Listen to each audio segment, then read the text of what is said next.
நீ உன் மீது அன்பு கூறுவது போல உனக்கு அடுத்த மீதும் அன்பு கூறுவாயாக. தெய்வமே, நீர் அன்பே உருவானவர், அன்பை என்றும் பொழிபவர். உம்மை எந்த ஒரு கஷ்டத்திலும் கவலையிலும் தேடி வரும் பொழுது நீர் அன்போடு பார்க்கிறீர். அந்த அன்பிலே மது கருணை இரக்கம் வெளிப்படுகிறது.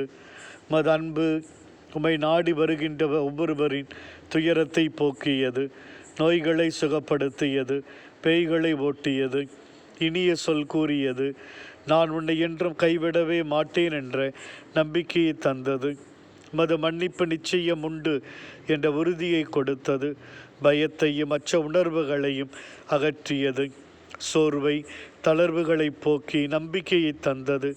மது அன்பிலே என்றும் இணைந்து வாழும் நாங்களும் எங்கள் அன்பை எங்கள் நல்ல செயல்களில், கனிவான சொற்களில், பரிசுத்தமான எண்ணங்களில் வெளிப்படுத்தி வாழ கிருபை செய்தருளும்.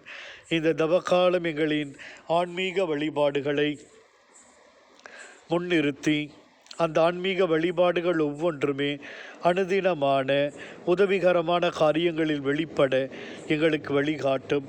பிறரன்பு செயல்களிலே நாங்கள் எப்பொழுதும் ஈடுபட, அடுத்த மனிதனுக்குள் உம்மை கண்டு அவருக்கு தேவையான உதவிகளை செய்து வாழ எங்களுக்கு தேவையான ஆற்றலையும் அருளையும் தந்தருளும் சுவாமி.